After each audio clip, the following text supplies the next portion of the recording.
Most people might assume potatoes originated in Europe, but they actually come from the Andes mountains in South America. They were cultivated by the Incas thousands of years ago.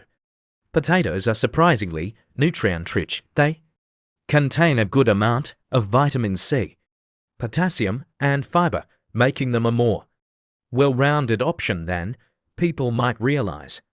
Potatoes can be enjoyed in countless ways beyond French fries and mashed potatoes. They can be roasted, baked, fried, used in soups, stews, and even gnocchi.